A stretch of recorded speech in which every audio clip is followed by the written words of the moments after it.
The Myth of Yamaha demo just came out, and the mod actually has some interesting characters with unique backstories. So in this video, I'm going to break down the lore for each of the characters and also explain how Boyfriend is involved in some of the songs. Now, the first character that we're introduced to is called Stargazer, and I don't know if many people actually know about this character, but his backstory goes like this. As his name implies, Stargazer literally started out as a star, and when people actually would stay up at night and look into the sky, he would be looking back at them, pondering about the humans below, just like they're pondering about outer space. He was especially curious with the video games that humanity was able to create, and as most of you can probably guess, the game character that he became the most obsessed with was Sonic the Hedgehog. Now, one day when Star was actually gazing down on the world, he suddenly started to fall until he crashed into the earth like a shooting star. And the first thing that he noticed when he landed was that he was unharmed, and then the second thing was that he could move his body freely. And with this new freedom, he decided to go and find one of those video game consoles that he had been so obsessed with,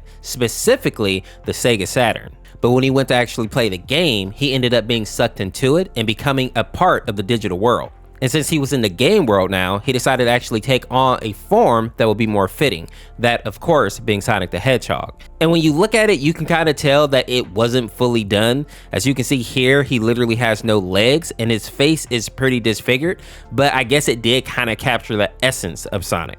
Now, I believe the game that he specifically got trapped inside of was Sonic R, and the opponent in his song here is actually Sonic the Hedgehog, but it has a little bit of a twist. Apparently, you can fight Stargazer as regular Sonic, or you can collect all the emeralds and fight him as Super Sonic. One thing to note though is that regardless of what you choose, I'm pretty sure you can beat it anyway, but it is just a cool little mechanic that they added. Next on our list is Innocence, or aka No More Innocence, and we actually got a cutscene for him this time.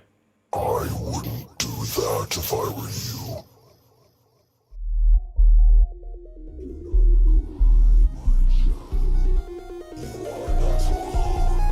It is pointless to continue to hide when I'm always here. I warn you, you're too powerless to think or act. Running won't get you far, so tell me, what is your next move? Now, something that I find interesting about this song is that apparently Boyfriend is the one controlling Tails, meaning that Boyfriend probably purchased this cursed version of the game, and even though Tails is obviously trying to warn him, Boyfriend is probably just too dumb to realize what's going on. And this is even with the fact that Tails has like this little cutscene where he looks very scared and panicked.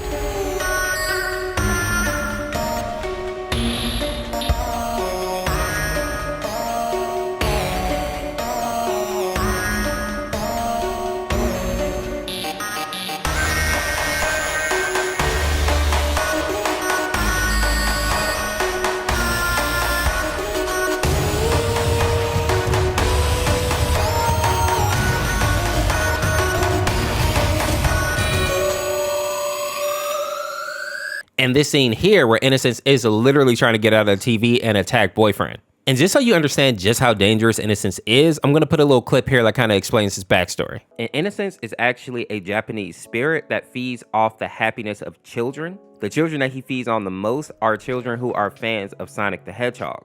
Now, the good news here is that he doesn't actually eat the children. He just eats that happy feeling that they get when they're playing Sonic the Hedgehog. The bad news here, though, is that he also makes the children even more addicted to the video game. So basically, he takes kids who are already playing this game a lot and he makes it to where the game is kind of like a drug. And if the kids don't actually play the game, it's almost as if they go through a physical type of pain. The game is no longer something that they do in their free time or just for pleasure. It becomes something that they have to do. So while Innocence may not be as dangerous as some of the other characters that we've covered on the channel, he is definitely anything but innocent. Whenever he finds himself in a new home, he has nothing but ill intent and malice towards the children that also reside in that home. Now, the backstory for how people actually found out about Innocence is kind of interesting. Basically, when Sonic the Hedgehog 2 came out in Japan, there were a bunch of reports about these fake cartridges that were also being picked up by children. When you actually put the game in, it was obvious that they were just mediocre copies of Sonic the Hedgehog. If you look at Innocence, you can obviously tell that he doesn't look anything like Sonic. But the thing that was frightening is that when people actually came into contact with the game, even if they just touched it, they would start to display some pretty bad symptoms such as intense headaches. They would also start to lose their eyesight and start to have these weird stomach aches. And the worst symptom was that some kids, especially after they had played the game for about a week, they suddenly started losing the ability to walk or even stand up. And now that we know how Innocence works, we can probably understand that the reason that he takes away their ability to walk is so that they'll have to sit in bed and play that game even more. The sad part here is that most of these kids are too young to even understand that anything is wrong, so they tell their parents that they're fine and all they want to do is continue playing this game, having no idea that this evil spirit is basically compelling them to play. Something that I actually find terrifying about Innocence is once parents started figuring out that something was wrong with their children and trying to reach out for help, Innocence had basically already infiltrated the entire home, meaning that he wasn't just affecting the children but also the adults. And he basically affects adults by making sure that they don't get proper rest, and also he keeps them from making like coherent thoughts and sentences. And I know for some people they may think that not being able to sleep really isn't a big deal, but if a person doesn't get proper rest, especially day after day after day, it's basically like they're sleepwalking when they're fully awake. It kind of turns them into like a zombie of a person. So even if people were able to call the police and try to get help, they couldn't actually communicate what was going on. And even people who were able to make coherent thoughts, in the background of their calls when they were trying to get help, there would be this demonic voice speaking over them, so people couldn't actually hear them anyway. And people who would try to come and help those families usually ended up getting affected as well, and then the cycle starts all over again, making this guy surprisingly dangerous. Next, we have this character here named Smiley.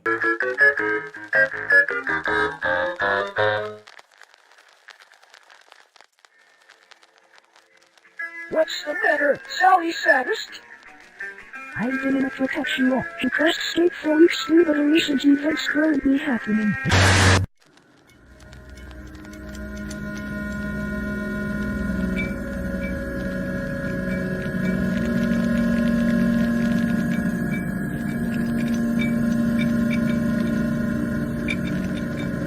You sound like a moron. Thankfully, I have a solution to your current problem. We at Smiley.com have created a drink that will not only make you smile, but will also taste delicious. Introducing Smiley Curry. This curry flavored soda will not only taste delicious, but it will also make you feel like under you. I really don't think this will solve. Shut up. I'm helping you. Now this character originated from the Smiley analog horror tapes, and if I remember correctly, you can actually find re-uploads of these tapes on YouTube under the name Smiley Archived Re-Uploaded. And from what I've actually watched so far, it looks like the series follows a young man who is being brainwashed into doing some violent things. And it seems like the brainwashing involves showing these weird suggestive images and also pills that numb certain emotions and increase others, like the desire to harm people and do violent acts in general. And why do you think you have them? I'm not sure. And how do you feel about the tapes? I don't understand the tapes. They make me feel dehumanized when I watch them. That's fine. Soon you'll understand them. And if I'm being honest, the series was surprisingly dark, but hopefully like this explanation kind of helps you understand the cutscene that was at the beginning here. The next character on the list is called the Test Subject, and he is from the creepypasta titled The Russian Sleep Experiment. Now, for those of you that don't know, the creepypasta deals with Russian researchers back in like the late 1940s who kept 5 people awake for 15 days using a type of gas. And as you would suspect, the 5 prisoners ended up going completely crazy due to lack of sleep. But there is one quote that really stands out at the end of the creepypasta that relates to this mod. The quote is this: "We are you. We are the madness that lurks within you all, begging to be free at every moment in your deepest animal mind. We are what you hide from in your beds every night. We are what you sedate into silence and paralysis when you go to the nocturnal haven where we cannot tread." And what this means is people stay awake for too long, we fall victim to madness. And this is what we get to see from the test subject in his mod with his wide, crazy eyes and his screaming. The lack of sleep has really made him go mad, just go crazy. And the last character in this mod is called SmileDogg, and he is a character that was created back in 2008. And while he does look really creepy here, his original image is actually pretty cute. But when the internet got a hold of this image, they started modifying it until we got some truly monstrous versions of this dog, which of course is how the legend of SmileDogg started. And in the lore, it states that SmileDogg can infect your phone or your computer, and if you see his image, you have to send it to somebody else in a certain amount of time, or the dog will hop out of your device and attack you. Although I don't know how well that will work against Pico, considering that he's packing some heat, which in my opinion is why I think the dog is standing inside the television. I don't think it wants anything to do with what Pico is holding in his hand right there. But with that being said, if you enjoyed this video, make sure to check out this video on the screen here. Subscribe to Daily Remember the Orseofkorse, and we'll see you tomorrow with another one. Peace, peace.